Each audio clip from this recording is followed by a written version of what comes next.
Hello, I am Greg Livingston, and I am here with a guest. Please introduce yourself. I am Anthony Ellis. I'm a game dev with UMBC Game Dev Club making Yonko Battle, the Android app available now in the Android App Store. All right. And actually, for those of us who don't live in the area, what is UMBC? UMBC stands for University of Maryland, Baltimore County. We're more like a tech school, which has a game development club in it where we make games every single year. And this was one of them for the 2018-2019 year. All right. So, how would you describe Yonko Battle? Yonko Battle, well, in simplicity, Connect 4, but with kind of a twist into the gacha mobile game series and like a card game as well. My brother and I were great fans of the Pokemon card game, which made it complicated strategies from very, very simple mechanics. Also, mobile games like Fire Emblem Heroes or Dragalia Lost, and definitely Pokemon Duel was one of my favorites, where like you had all these individual items and characters all had value. Actually, just about Connect 4 itself. So, you seem like you're pretty interested in Connect 4, the original game. Can you single out any rules in Connect 4 that you think are crucial to what makes it? So when looking at seeing the rules, trying to decide what kind of pieces you need or what types of mechanics to alter, the things that I saw was one of the most annoying things was that you can only drop one piece at a time, which means if you get countered, like say someone has a line of three on one place and then another line of three, if you put a thing in that place, you get checkmated and you have no options. You can't like drop two pieces to block them. So that Right. was one problem. Another one was you can only drop from the top. You can't put in a piece from the side, or you can't put one in the bottom unless you want to like cheat for a quick second and open up the bottom and then shove one up and then close it while no one's looking. And the last thing is that no pieces can be moved at all. The board is in a finite state. Once you put it in there, nothing else can happen until the end of the game. Right. But as for, Connect 4 in and itself, do you have fun with that game by its own, or? Oh yeah, definitely. It is very fun when you have two people playing who know exactly what they're doing because it's one thing to play when you're 4 years old and you forget that there's a three in a row somewhere else and then somebody takes advantage of that and counters you. But it's another thing to play when you're in high school where everyone knows what they're doing and the only strategy that's actually viable is to get two places in which a player can has to put the connect four piece and in thus is called checkmated. Right, that you sufficiently split their attention so that you trap them in one place and another place at the same time. Yes. So, are there any core rules you would say that give Connect 4 its identity? That experience that you had Hmm. back in high school? Definitely another one. It's not really a rule per se, but the fact that the entire game state is visible to everyone. You can, the whole purpose of the little board is that everyone, standing up, everyone can see what pieces are where. And say, compare that to some type of card game where you don't know what your opponent's going to do or what your opponent can always do. You can't reveal your face down trap card connect four piece and say near force your connect four board is gone. The fact that it's all public information, it not only makes it an interesting game where you have to outfox your opponent, but that everyone else is watching at the same time. And that one was something that gathered a crowd in high school. Okay, yeah, it makes it a fun game to watch. Yes. I actually, even in Yonko Battle, where you have a quote unquote hand, where you have upcoming chips, you can see your opponent's upcoming chips too, right? Yes, you can see your opponent's upcoming chip. Only up to 2 because we wanted to use some element of surprise, but at the same time, we didn't want to. We thought that if you saw all of your opponent's hand, it would ruin the fun, really, with the surprise eye. Okay, sure. However, you do want to see your opponent's hand in case some piece comes out of nowhere. That's why we put in the ability to see two parts of it, because if you have a bomb drop from the sky and you have no idea where it came from, or some piece that will swap around the pieces, then you want to know why that happened. And you want to also be able to prepare for it. That preparation adds an entire defensive side to the game, if rather than compared to not showing it at all. Sure. So maybe you can't always prepare for it perfectly, but you're never completely blindsided either. Yes, Okay. As for Yonko Battle, there are a number of new pieces added.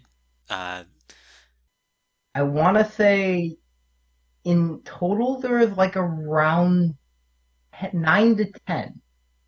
I want to say 9, but okay. really right now on my mind I only got 6. So 6 pieces. Let's go with 6.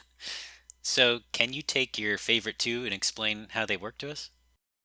So my favorite two, the first one, let's see, definitely what I call the dive piece.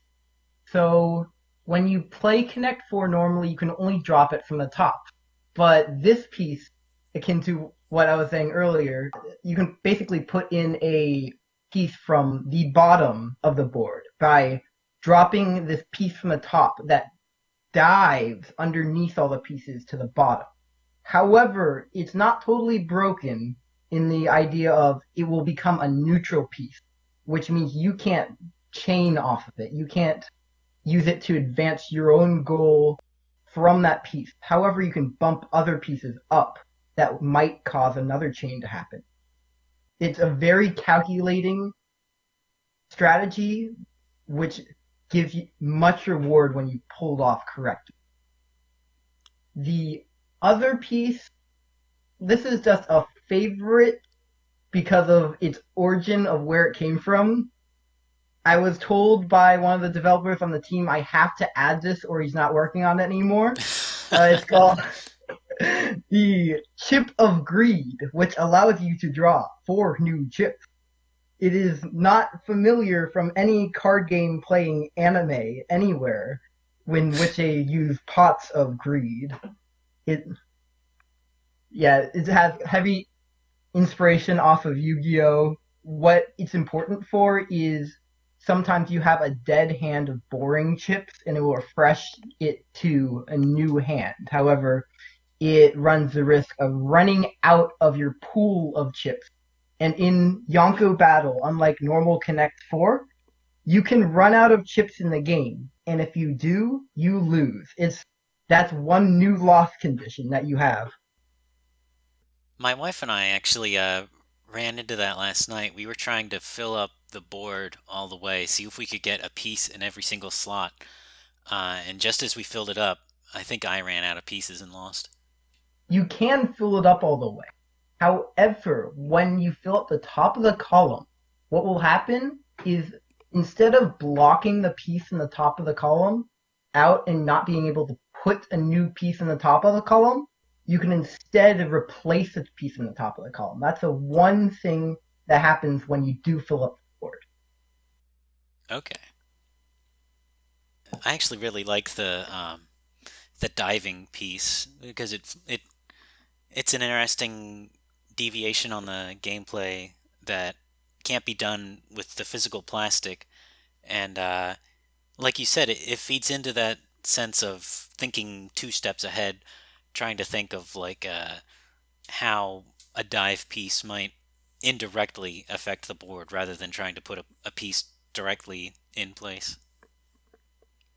Definitely. Also, if you're going to talk about pieces that you couldn't have normally, is you wouldn't be playing normal Connect 4 and then having a bomb somewhere on the board. That would be really hard to keep track of because you'd have to remove them all.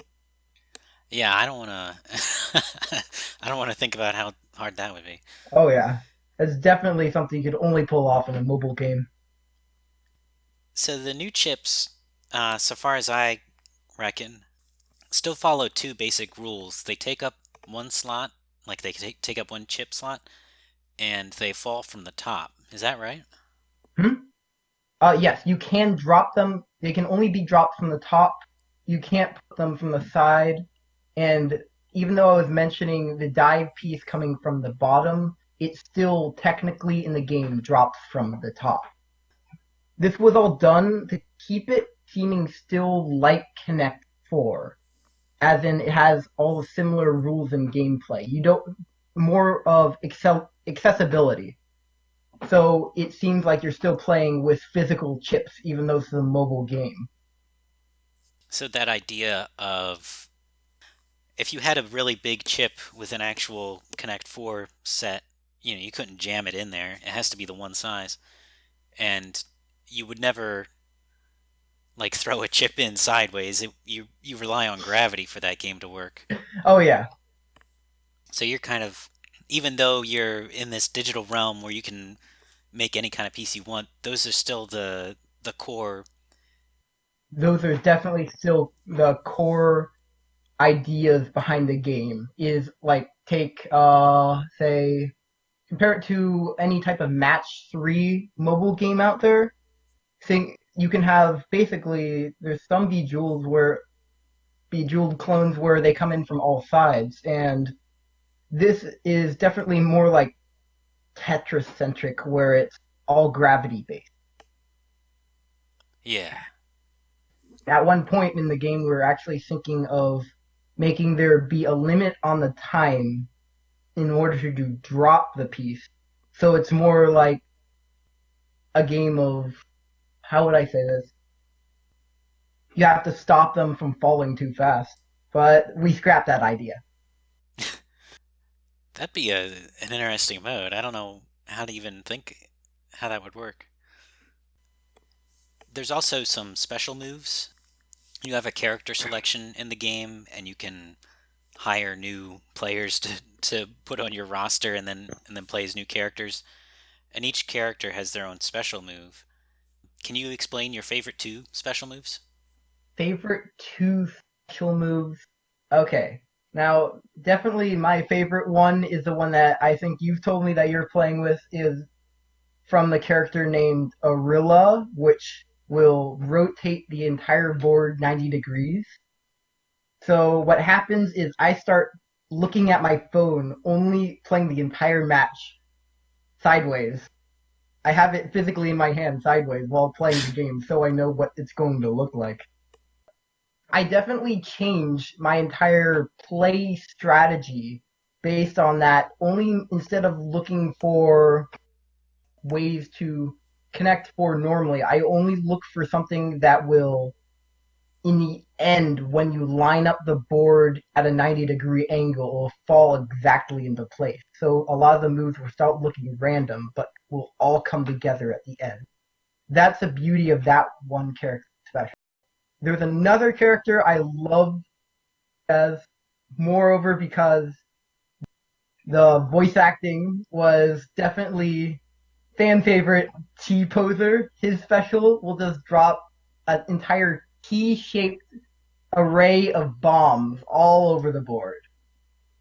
And what that will do is basically it's both destructive and a stall for the next around 3 turns. You have to force your opponent to come up with entirely a different strategy right away.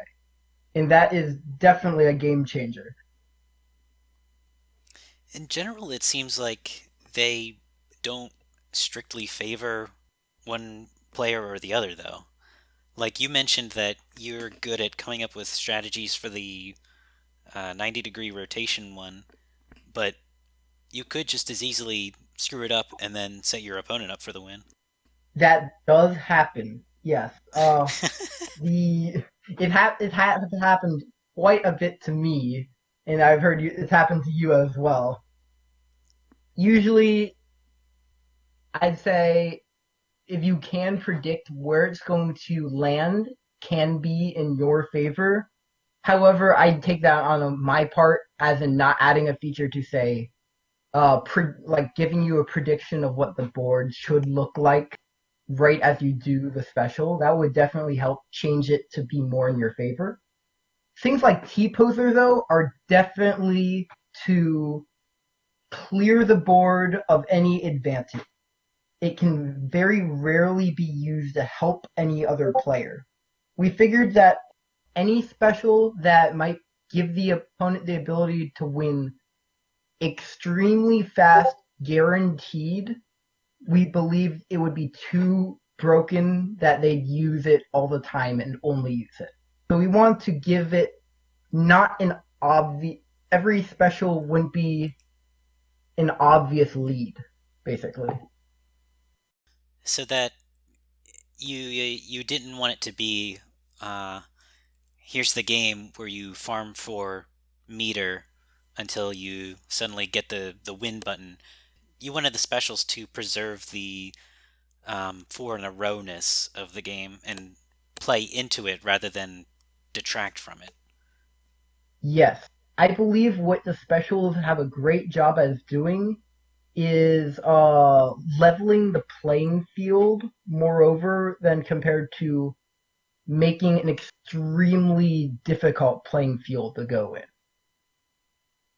I guess in that sense, the special powers do have the ability that in Connect 4, in vanilla Connect 4, it's easy to get set up into stale situations, like in Tic Tac Toe, where just the board gets too filled up and everybody's too good at blocking everybody else, and then it's just kind of bored and mired.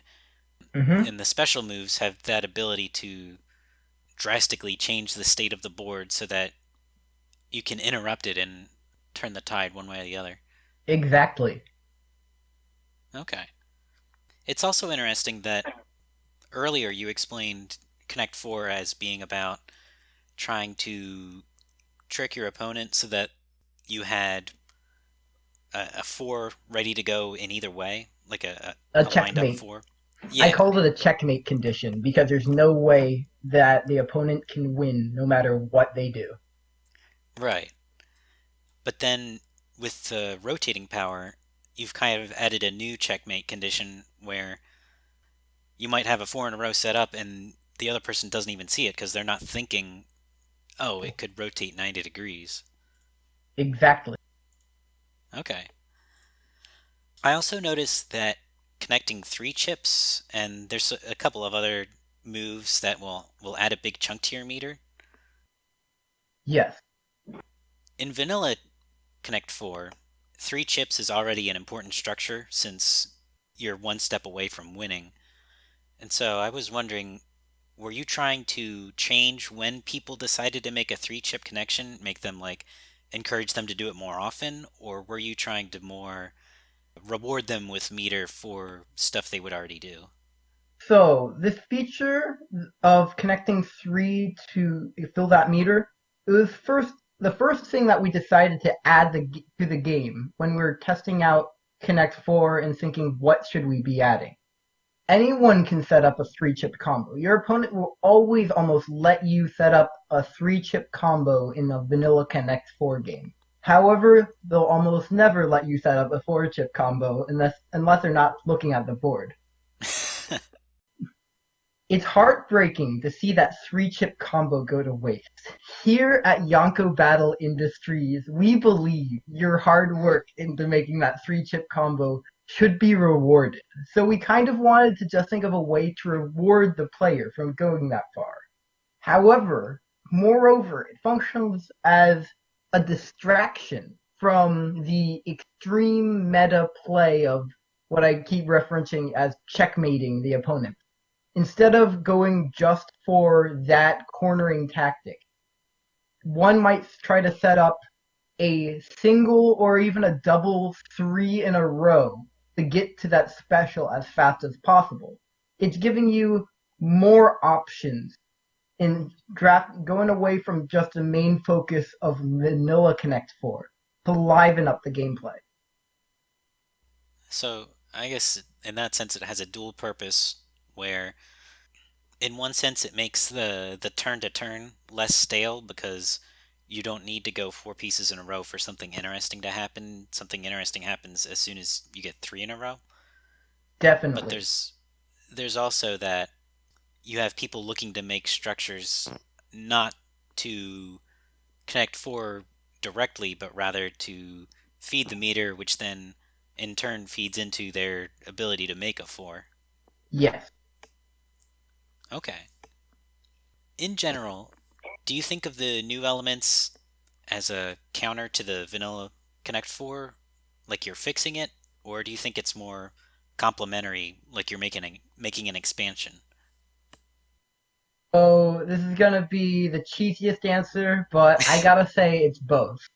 The main importance of these features is to expand the gameplay from just going into checkmate, because at some points you're almost hopeless because your opponent has control of the board.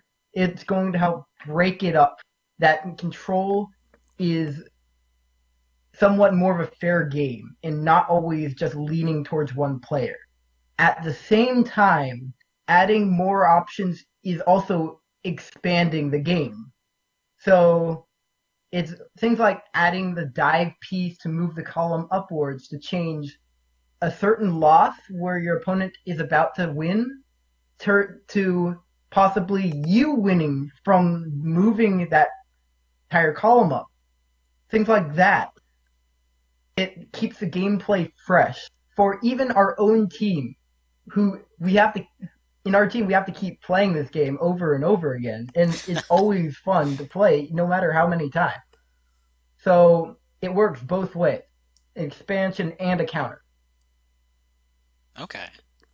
When you put it like that, I'm actually reminded of the distinction between Puyo Puyo and Tetris Attack.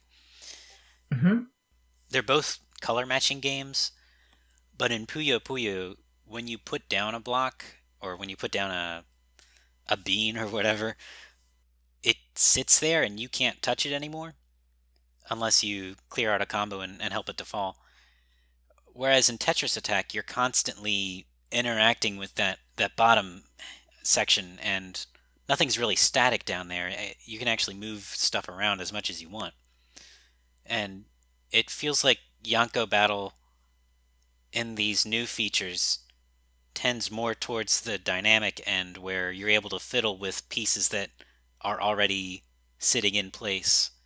Whereas Vanilla Connect 4 is a lot more like Puyo Puyo where you just slot something in and then you can't touch it again. Definitely. I can't say I am familiar with Puyo Puyo, but I get what you're saying there. What about Dr. Mario? Dr. Mario, of course, yes. I've been playing that mobile game. I get too addicted to that thing. Oh, I gotta get that. It is good. All right. Are there any topics you would like to cover that we haven't gotten to yet? So there's some important things I can't not mention here. The most important was how this entire game came to be. So it I believe a lot of times it's better to do some things with in what you're comfortable in. I didn't want to do things like have to learn things like Unity or Adobe software in making things professional. Instead, I took the easiest option. I found a game developing software called Godot Game Engine, which is awesome, open source and everything. I'll shout out to them. And then also for things like UI, which is made up of tons of circles, logos, images, everything that you could possibly think of in a UI. That was all done in Microsoft PowerPoint. Wow. Every single shape in the game you see was done in Microsoft PowerPoint. When you go make a shape and you press save as image, and then we just took that and dragged it into the game. It's extremely fast, and nobody knew it until I told them it was made in PowerPoint. Yeah, I wouldn't have guessed. The one downside to doing so is that you might not always get the most precise image scaling, but that's something that we had to live with and adjust around. Okay. You know, the Captain Bug versus Evil Trash Monsters, or I That think that's one, what that game was called. That was also written in Godot. yes, definitely. I talked with the developer of that all about that. We both thought it is a great way to get into the game developing industry. It's really easy to learn. All right. I do have a question of my own on another topic, though, if I Sure. may ask. Yeah. Out of all the characters you unlocked, which one so far is your favorite? I need to know this. um, Out of all the ones I've unlocked, I mean, this is an obvious one, but I like the rotating 90-degree one. Okay, that was Arilla, the one of them you got actually at the beginning of the game. Yeah. There was another one I unlocked that had like a slot machine power where just it seems like it moves the bottom row randomly. Randomly. Okay, yeah. The bottom row randomly. That was. I'm sorry, these names are a bit crazy. They're like based on a couple of words we've randomly mashed together, but that one is Sarset, which yeah, I love that ability. You never know what could happen, but it's pretty hard to was it form a proper strategy on it because you gotta hope that the bottom row is gonna stop where you want it to stop. I actually I have a bit of a grudge against her because I was using it and stopped it exactly where my wife had four in a row. Ah, that kind of hurt. Yeah. Now, definitely one of my favorites. I'm gonna advertise out there. T Poser, the god of T posing, definitely favorite character. We made him as a meme. He stuck the entire way. Another character that everyone loved is the Plane, which was a character from another game created from the UMBC Game Dev Club. It was from the game called Harrowing Flight. We named this character Harrowing Flyer or Spaceship for short. All he did was talk in Microsoft Sam voice lines, and it's absolutely hilarious. Oh man, I'll have to see if I can unlock him All right. or it, I guess. All right. Now I have more of a philosophical question. When it comes to video games, which would you say is the most important part? The intention of the designer, the game itself, or the experience of the player? 100% without a doubt, the player, definitely. When you go into the App Store tonight and download Yonko Battle from the Play Store, it's out of my hands. I could say all the things I intended about the game and everything about how they work, but that doesn't matter. All that matters is the app that's on your phone. It's based on you. Did you, as a player, enjoy it in the state that it's currently in? That's what the main purpose of making a game is, I'd think. If you are not satisfied with the experience you had in the game, I didn't do my job right. All right. Well, thank you for joining me. Is there anything you would like to plug? Do you have any websites or any other games? Definitely the UMBC Game Dev Club website, which is https colon slash slash your favorite part of that, and then umbcgamedev.com and then another slash. All right. And also I have a itch.io page where I'm gonna plan on uploading any games that I keep making in the next coming years. Right now with I have last year's game Star Martin, which my team made up on there. It's MN then Chino as in CHINO as in Chino pants .itch.io, and that has all the games that I'm publishing on there. All right. Thank you for joining me, and thanks for your insights. All right. Thank you for having me.